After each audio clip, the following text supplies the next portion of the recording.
Nancy's House is Texas Chainsaw's newest map, and today we're going to be breaking this map down and showing you every single escape that you can take. This map can be somewhat confusing to players due to its verticality and intertwined sections, but once you get an understanding on the basic layout of things, it becomes much easier. I did want to mention that the developer team has not released a map layout for Nancy's House, so we won't have an actual map layout to use like we have in our previous map guides. Once the devs release one, I'll be sure to mark it up with all the important location names and escapes for you all in our community Discord. Don't forget that we do have map layouts for all the other maps and for all of the basements in our Discord as well. Link in the description. Lastly, I wanted to mention that this video has been divided into timestamps in case there's a specific exit you're looking for, and I also live stream over on Twitch, so come jump in and say hey. But let's get to the video.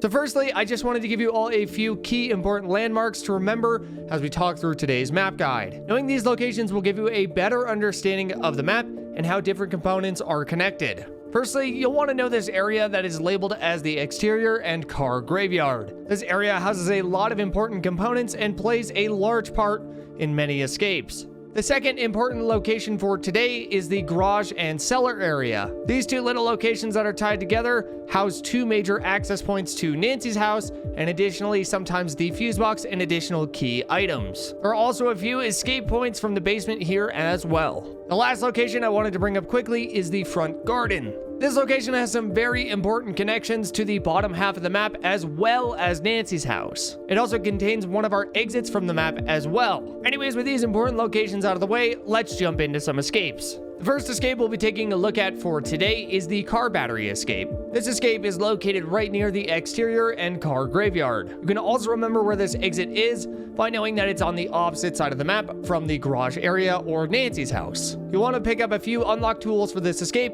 as you'll be unlocking quite a few doors. After successfully making your way out of the basement and finding your way over to the exterior and car graveyard, you're going to look for a big blue metal door that looks identical to the ones you see when exiting the basement. After unlocking this door, you'll find yourself in the barn area. From here, continue out into the barn thicket and locate your car battery with the big yellow cord running to it.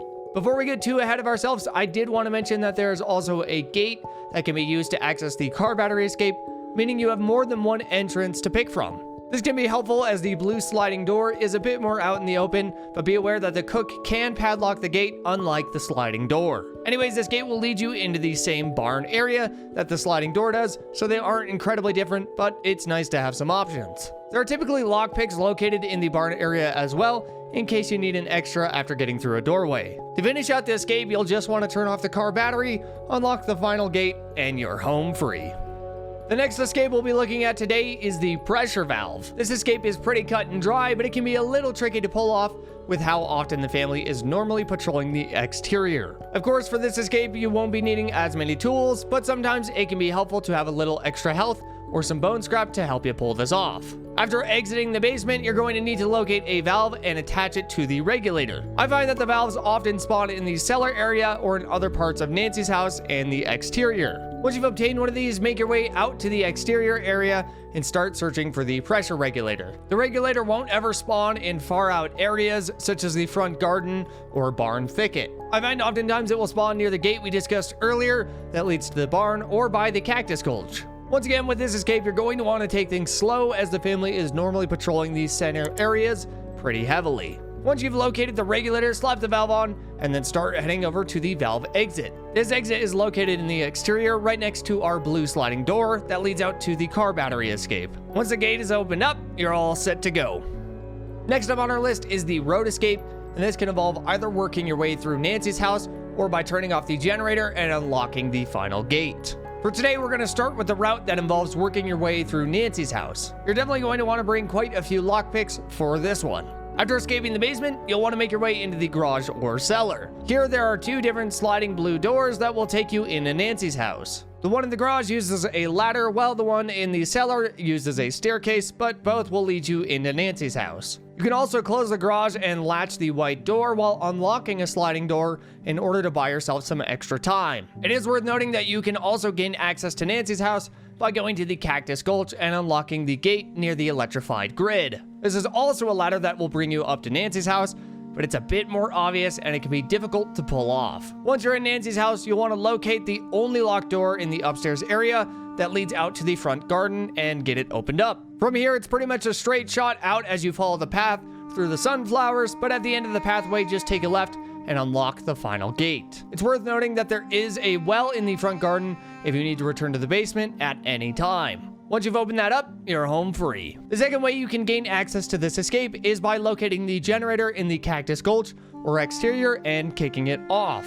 The generator normally isn't too difficult to find due to how loud it is, but you can always follow the yellow cord from the gate if needed. Once you've kicked the generator off, you'll want to head up toward the electrified cattle grid that you just cut the power to and follow the big dirt road. This will lead you through the front fields and to the gate. This is a fantastic escape route for Connie, as she can cut the power and quickly get the gate opened up for the entire team. Lastly for today, we'll be looking at our Fusebox Escape. Out of all the escapes on Nancy's house, I find this one to be pretty difficult to pull off if you're going to be more of a lone wolf. It's incredibly difficult to get the Fusebox powered and return to the basement in time just due to how far the Fusebox can be from the basement with some spawns. I highly recommend doing this escape with a teammate or playing Danny in order to keep the gate open for extended periods of time. Nonetheless, you'll want to start out by escaping the basement and locating a fuse. I've had really good luck finding fuses attached to the outside of the home next to the garage or inside the gated area right next to the Cactus Gulch near the electrified grid. Nonetheless, you can find these fuses around the home or in other parts of the exterior as well.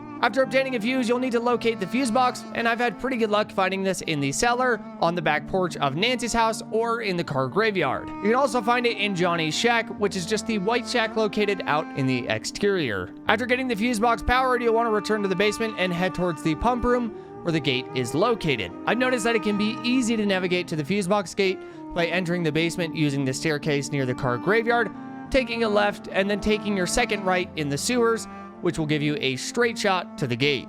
After heading out the gate, you're all finished up. Those are all of the exits that we have to cover for today, but I truly hope this guide gave you a better understanding of Nancy's house. Comment down below any other TCM guides you'd like to see here on the channel. Thank you all so much. We'll see you in the next one.